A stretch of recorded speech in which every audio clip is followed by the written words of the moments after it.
राज्य दृष्टिमा देशभित्र दूरी हुँदैन। नमस्कार, म धीरज बस्नेत। समाचारको गर्भमा विवरण मात्र होइन, कारण र निवारणको बाटो पनि हुन्छ। पर्दामा देखिने र छेकिने खोजीको खबर उद्घाटन गर्न तम तयार बाइलाइन। दर्शक वृन्द, ठूलो भेल आउँदा नदीको किनारमा बसेकाहरू उद्धारकर्ताको जति व्यग्र प्रतीक्षामा हुन्छन्, यतिखेर नेपाली नागरिक त्यति नै व्यग्र प्रतीक्षामा छन् अदालतको फैसलाको। किनकि देश चुनावमा जाने कि संसद पुनर्स्थापना हुने, त्यसको टुङ्गो अदालतले लगाउनेछ। अहिले देखिएको अन्योलता र सडकमा चर्किएको आन्दोलन त्यसैका आधारमा निर्धारण हुनेछ। तर अदालतले त व्यग्र प्रतीक्षा यति सजिलै र छिटै पूरा नगर्ने संकेत दिन थालेको छ। प्रधान न्यायाधीश चोलेन्द्र शमशेर राणा एकपछि अर्को विवाद आउन सक्ने न्यायाधीशलाई संवैधानिक इजलासमा भित्र्याएर त्यो मुद्दा लम्ब्याउने र अलमल्याउने खेलमा लागेका छन्। 1 नम्बर र 2 नम्बरका न्यायाधीशलाई पन्छाएर उनी पहिले प्रधानमन्त्री खड्ग प्रसाद ओली निकट भएर काम गरेका न्यायाधीशलाई इजलासमा भित्र्याइराखेका छन्। आखिर किन लम्ब्याइराखेका छन् प्रधान न्यायाधीश राणाले संसद विघटनको मुद्दालाई? किन जान चाहिराखेका छैनन् बृहत पूर्ण इजलासमा उनी?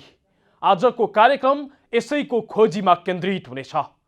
कार्यक्रमको सुरुमा 1 नम्बर र 2 नम्बरका न्यायाधीशलाई पन्छाएर प्रधान न्यायाधीशले किन पहिला ओली निकट भएर काम गरेका न्यायाधीशलाई छानिराखेका छन्, त्यो देखाउँदैछौँ।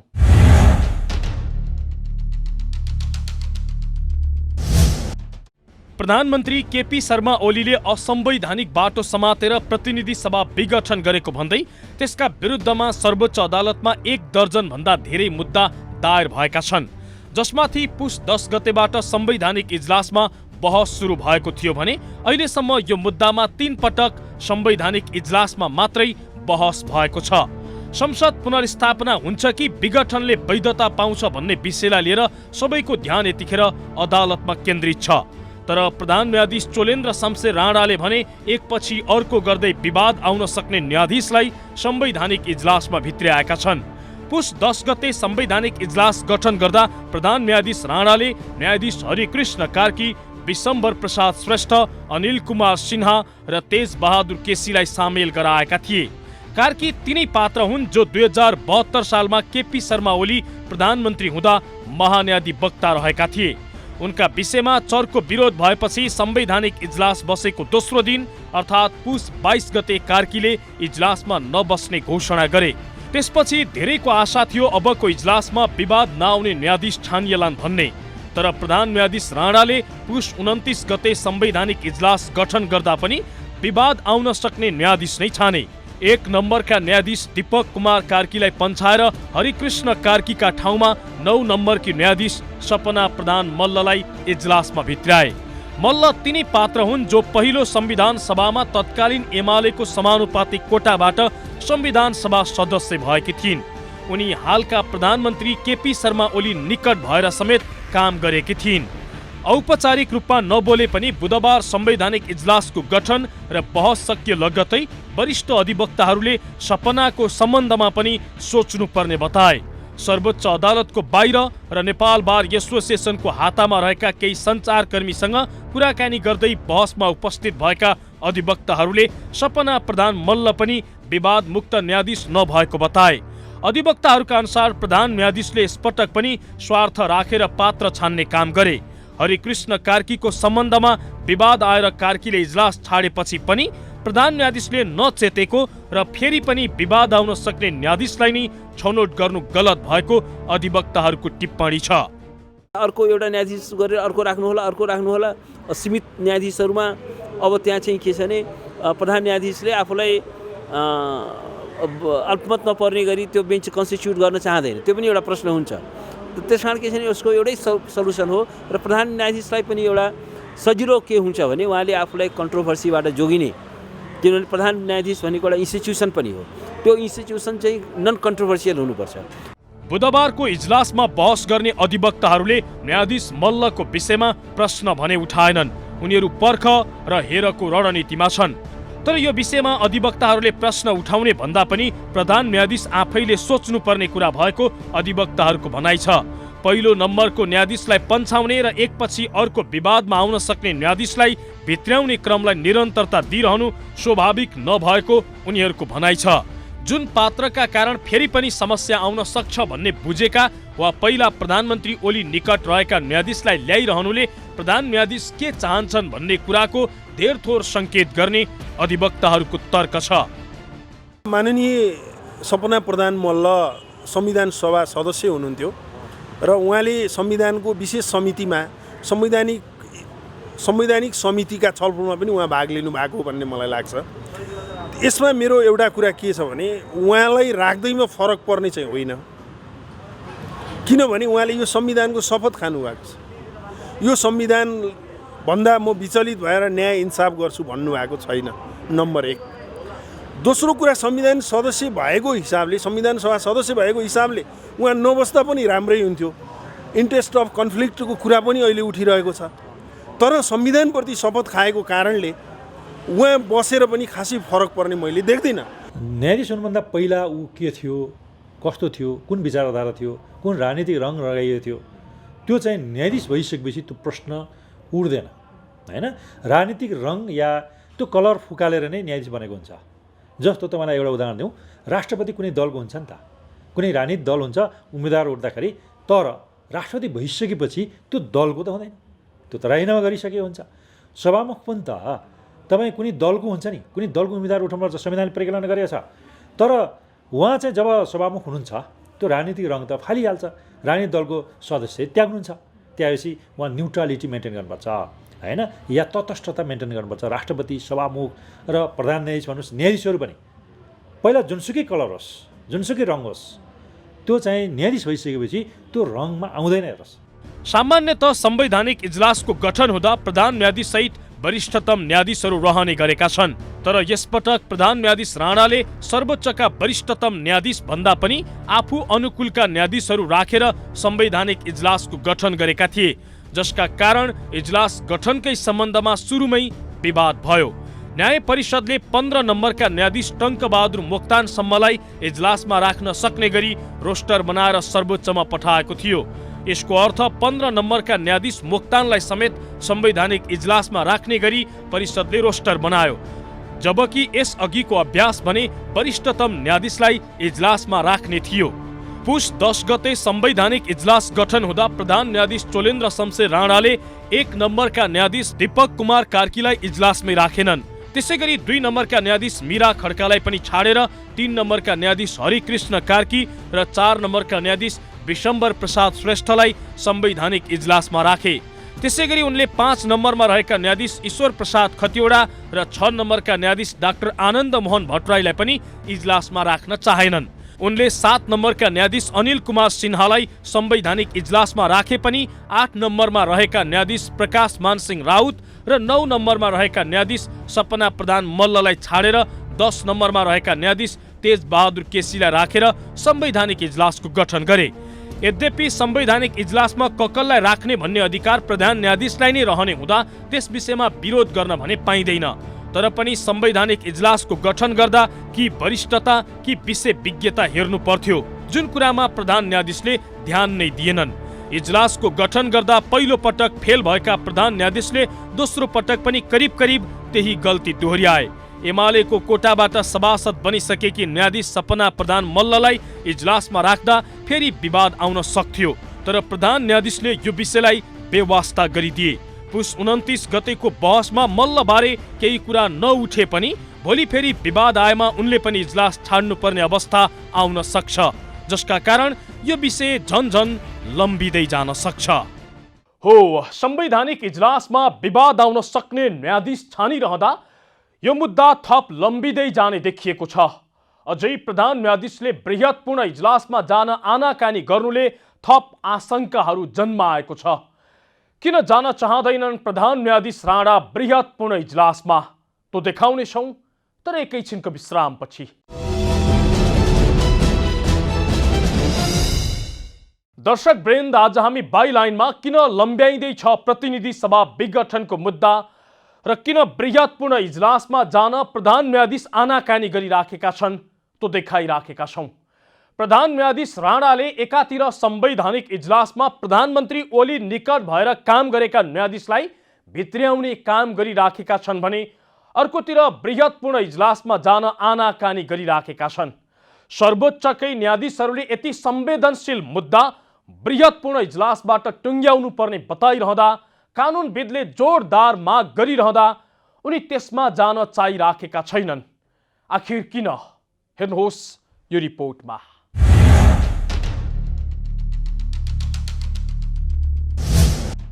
प्रधानमन्त्री केपी शर्मा ओलीको सिफारिसमा राष्ट्रपति विद्यादेवी भण्डारीले गरेको प्रतिनिधि सभा विघटन विरुद्धको रिटलाई संवैधानिक इजलासबाट नभई बृहत्पूर्ण इजलासबाट टुङ्गो लगाउनु पर्नेमा कानुनविदहरूले जोड दिएका छन्।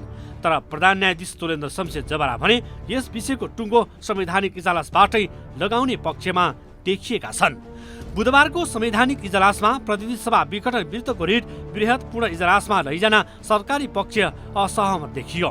बुधबारको सुनवाईको क्रममा प्रधान न्यायाधीश तोलेन्द्र शमशेर राणाले सरकारी पक्षलाई बृहत्पूर्ण इजलास गठनबारे सोधेका थिए। तर महान्यायाधिवक्ता अग्नि खरेलले बृहत्पूर्ण इजलासमा लैजान असहमति जनाए। सरकारी पक्षको असहमतिपछि संसद विघटन विरुद्धका निवेदन संवैधानिक इजलासमै सुनवाई गर्ने कि बृहत् इजलासबाट टुङ्गो लगाउने भन्ने बारे बहस भने थप बढेको छ। अधिवक्ताहरू यो विषय गम्भीर भएकाले 5 जनाको संवैधानिक इजलासले मात्रै फैसला गर्दा न्यायाधीशहरूको स्वार्थ बाजिन सक्ने आशंका गरिएको छ। त्यसैले पनि बृहत्पूर्ण इजलासबाट टुङ्गो लगाउनु पर्नेमा उनीहरूको जोड छ। 11 जनाले गरेको व्याख्यालाई अब 5 जनाले गम्भीर संवैधानिक प्रश्न मात्रै हेर्न सक्ने क्षेत्राधिकार भएको संवैधानिक इजलासले कानुन र संविधानको व्याख्या चाहिँ गर्न सक्ने स्थिति रहेन। त्यसै कारणले 11 जनाको जुन नजिर छ पहिलाका त्यसलाई चाहिँ रुलिङ गर्ने गरी या 11 जना न्यूनतम हुन्छ, त्यसभन्दा माथि चाहिँ 13 जना 15 जना जति हुन्छ त्यो प्रधान न्यायाधीशको सुविधि अधिकार हुन्छ। तर 11 जना न्यूनतम त्यो चाहिँ सार्वभौम कानुनले दिएको, नजिरले दिएको र नियमले दिएको कारणले 11 जना न्यूनतम हुनुपर्छ भन्ने नै त्यो निवेदकहरू पनि भनाइ थियो। र निवेदक तर्फबाट बहस गर्ने म पनि एउटा लयर भएको कारणले हाम्रो भनाइ पनि त्यही रह्यो, मेरो भनाइ पनि त्यही रह्यो।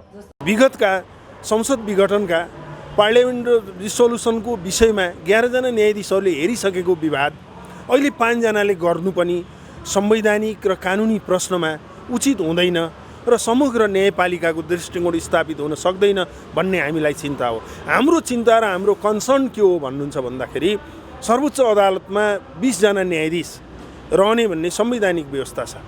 त्यसो भएको हुनाले 20 जना न्यायाधीशहरूमध्ये 15 जना न्यायाधीशलाई बाहिर राखेर 5 जना न्यायाधीशले मात्रै फैसला गर्दा यसको लिजिमेटेसी, यसको वैधानिकता स्थापित हुँदैन कि?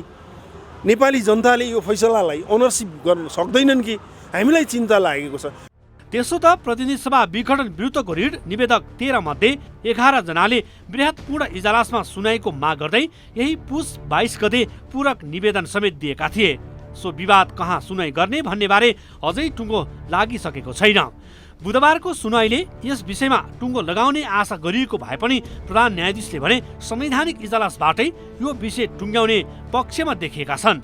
बुधबारको बहसमा उपस्थित अधिवक्तालाई गम्भीर संवैधानिक त्रुटि भनेको त संविधानको व्याख्या त होला नि भनेर प्रति प्रश्न गरेका थिए। यसको अर्थ प्रधान न्यायाधीश संवैधानिक इजलासबाटै यो विषय टुङ्ग्याउने पक्षमा देखिएको स्पष्ट हुन्छ। यद्यपि अब शुक्रबारको लागि तय गरिएको संवैधानिक इजलासले यस विषयमा थप निर्णय लिन पनि सक्नेछ।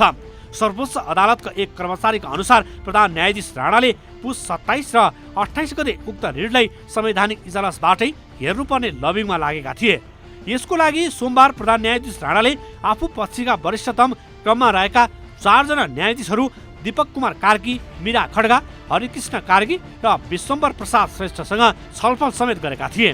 राणाले राखेको उक्त प्रस्तावमा न्यायाधीश हरिकृष्ण कार्कीले सहमति जनाए पनि बाँकी न्यायाधीशले भने बृहत्पूर्ण इजलासमै लैजान ठिक हुने धारणा राखेका थिए। यो रिट कहाँबाट टुङ्ग्याउने भन्ने सम्बन्धमा बहसमै उपस्थित भएका अधिवक्ता 5 जनाको संवैधानिक इजलासले फैसला गरे सर्वोच्च अदालतप्रति नै आम जनताको विश्वास गुम्ने खतरा रहेको बताउँछन्। त्यो इन्स्टिट्युसनको क्रेडिबिलिटीमाथि चाहिँ प्रश्न उठ्नु हुँदैन, त्यो इन्स्टिट्युसनको चाहिँ निष्पक्षतामाथि चाहिँ प्रश्न उठ्नु हुँदैन। त्यस कारण प्रधान न्यायाधीशकै आफ्नै एउटा चाहिँ एउटा क्रेडिबिलिटीको लागि पनि किनभने प्रधान न्यायाधीश एउटा विवादमा आउनु भनेको सम्पूर्ण चाहिँ न्यायपालिका पनि विवादमा आउनु हो। त्यस कारण यो सबै विवादहरूबाट बस्ने एउटा उपाय चाहिँ के हो भने यसलाई चाहिँ बृहत्तर पूर्ण इजलासबाट नै यसको चाहिँ सुनवाई हुनुपर्छ। कुन इजलासबाट सुनवाई गर्ने भन्नेमै यति लामो बहस र विवाद भइरहँदा प्रधान न्यायाधीश राणाले बुधबारको संवैधानिक इजलासमा सपना प्रधान मल्ललाई प्रवेश गराएर कहीँ कतै गलत फैसला हुने त होइन भन्ने संशय पनि सुरु भएको छ।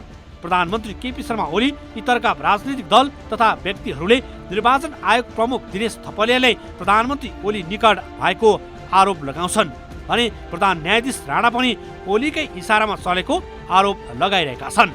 संसद विघटनको विरोध र पुनर्स्थापनाको माग सहित अधिकांश राजनीतिक दल र नागरिक समाज आन्दोलित भइरहँदा प्रधानमन्त्री ओली कुनै पनि हालतमा संसद पुनर्स्थापना हुँदैन र सर्वोच्चले त्यस्तो फैसला गर्दैन भन्दै भाषणबाजी गर्न व्यस्त छन्। प्रधानमन्त्रीको अभिव्यक्तिलाई नै बल पुग्ने गरी प्रधान न्यायाधीश चोलेन्द्र शमशेर राणाले पनि इजलास गठनदेखि कुन इजलासबाट टुङ्ग्याउने भन्ने सम्बन्धमा भूमिका खेलेपछि विषय झनै पेचिलो बन्दै गएको छ।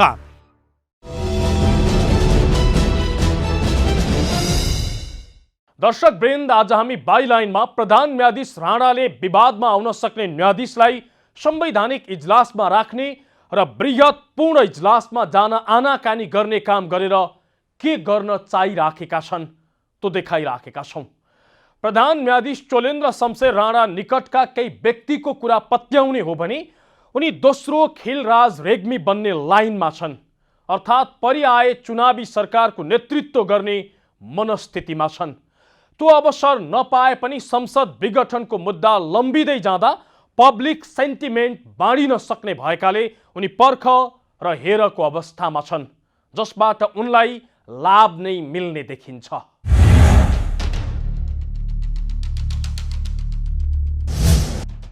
पुस 5 गते प्रधानमन्त्री केपी शर्मा ओलीले संसद विघटनको सिफारिस गरे लगत्तै राष्ट्रपति विद्यादेवी भण्डारीले उक्त सिफारिसलाई सदर गरी संसद विघटनको निर्णय गरिन्। त्यस लगत्तै सर्वोच्च अदालतमा संसद विघटन असंवैधानिक कदम रहेको भन्दै उक्त निर्णय खारिज गर्न रिट पर्यो। त्यसपछि पुस 8 गते प्रधान न्यायाधीश चोलेन्द्र शमशेर राणाको एकल इजलासबाट 12वटा मुद्दा संवैधानिक इजलासमा पठाउने आदेश भयो। पुस 10 गते शुक्रबार संवैधानिक इजलासमा संसद विघटन सम्बन्धी रिटमाथि प्रारम्भिक सुनवाई भयो। संवैधानिक इजलासमा वरिष्ठतम न्यायाधीशहरू नराखी इजलासको गठन गरेपछि इजलास गठनकै सम्बन्धमा धेरै कुरा उठे। अधिवक्ताहरूले इजलास गठनकै सम्बन्धमा गलत भएको बताए।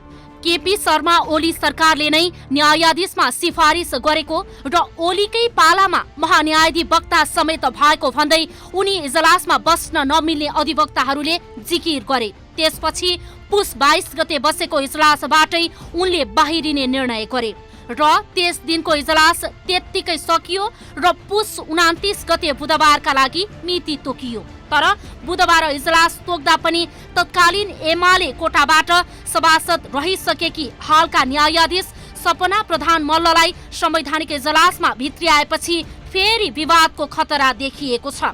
हुन त बुधबारको बहसमा कसैले पनि सपना प्रधान मल्लको भूमिकाबारे प्रश्न उठाइसकेका त छैनन्, किनभने न्यायाधीश भइसकेपछि व्यक्तिले राजनीतिक दल, भाषा, जाति, धर्म आदि सबैबाट बाहिर रहनुपर्छ र निष्पक्ष न्याय सम्पादन गर्नुपर्छ। तर पनि न्यायाधीश हरिकृष्ण कार्कीको विषयमा कुरो उठ्छ भने सपना प्रधान मल्लको सम्बन्धमा कुनै विवाद नै नआउला भन्न सकिँदैन। प्रधान न्यायाधीश चोलेन्द्र शमशेर राणा पनि यो विषय लम्बियोस् भन्ने पक्षमा रहेको कतिपयको आशंका छ। यो विषय लम्बिँदै जाँदा विरोधको स्वर पनि नआउने र आफूले त्यसभित्र खेल्न पाउने प्रतीक्षामा रहेको आरोप छ, किनभने अब सपना प्रधान मल्लको विषयमा कुरा उठेमा उनले पनि इजलास छाड्न सक्ने सम्भावना रहन्छ। त्यसपछि फेरि संवैधानिक इजलास गठन गर्दा अर्को व्यक्ति प्रवेश गराउन सकिनेछ। त्यसका लागि पनि अर्को 1 वा 2 साता बिताउन सकिन्छ। त्यसपछि पनि विवाद भएको खण्डमा 11 वा 15 सदस्यीय बृहत पूर्ण इजलासमा लैजानु पर्ने हुन सक्छ। त्यहाँ पनि धेरै समय घर्कने भएकाले यो विषय लामो समयसम्म अनिर्णयको बन्दी बन्न सक्छ। संसद विघटनको विषय लामो समय अदालतमै रोकिएको खण्डमा र अन्तमा यस विषय सदर भएको अवस्थामा वा फैसला नै आउन नसक्ने अवस्था आएमा प्रधान न्यायाधीशमाथि नयाँ भूमिका पनि आउन सक्छ। यसअघि तत्कालीन प्रधान न्यायाधीश खिलराज रेग्मीले मन्त्री परिषद अध्यक्षको समेत जिम्मेवारी लिएर चुनाव गराएका थिए। त्यही अवस्था सिर्जना भएमा हालका प्रधान न्यायाधीश चोलेन्द्र शमशेर राणाले पनि अवसर पाउन सक्ने अवस्था पनि आउन सक्छ। यस्तो अवस्थामा कतै प्रधान न्यायाधीश राणा त्यही अवसरको सिर्जना गर्ने तयारीमा त छैनन् भन्ने सवाल पनि उठ्ने गरेको छ। यद्यपि प्रधान न्यायाधीश राणा पनि दबावमा रहेको पक्कै बुझिन्छ, किनभने सरकारको पक्षमा निर्णय गर्दा विपक्षीको तारो बन्ने र सरकारको विरुद्धमा फैसला आउँदा प्रधानमन्त्री लगायत सरकारको निशानामा पर्ने खतरा उनमा छ, जसका कारण उनी पनि पब्लिक सेन्टिमेन्ट हेर्दैछन् भने अनुकूल समय कुरेर फैसला गर्न पाए हुन्थ्यो भन्ने पक्षमा छन्, जसका कारण यो मुद्दा बिस्तारै बृहत्पूर्ण इजलासमा पनि पुग्ने र लामो समयपछि फैसला हुने खतरा पनि बढ्दै गएको छ। हो, केही न केही त छ नै, होइन भने यति संवेदनशील र गम्भीर मुद्दामा यतिको अलमल हुने थिएन। सिंहदरबार भित्रकै एउटा कार्यालयबाट अर्को कार्यालयमा पत्र पुर्याउन 9 दिनको म्याद दिइने थिएन। विवादमा आउन सक्ने न्यायाधीशलाई संवैधानिक इजलासमा राखिने थिएन र बृहत्पूर्ण इजलासमा जान यत्रो आनाकानी हुने थिएन। बस यति हो, यो देश सङ्कटमा पुग्दा समेत लाभ खोज्ने काम कसैबाट नहोस्, उद्धारको व्यग्र प्रतीक्षामा रहेकालाई आलटाल गरेर अल्झाइरहने काम नगरियोस्। हौस् त, आजलाई किन लम्ब्याइँदैछ प्रतिनिधि सभा विघटनको मुद्दा र के चाहन्छन् प्रधान न्यायाधीश राणा भन्ने विषय यति नै। मुलुकको माटो जहाँ छोए पनि राष्ट्र एकैचोटि जागरुक हुन्छ। यो दूरीविहीन आचरण नै समाचारको मूलधार बाइलाइन अर्थात् जिम्मेवार पत्रकारिता। नमस्कार।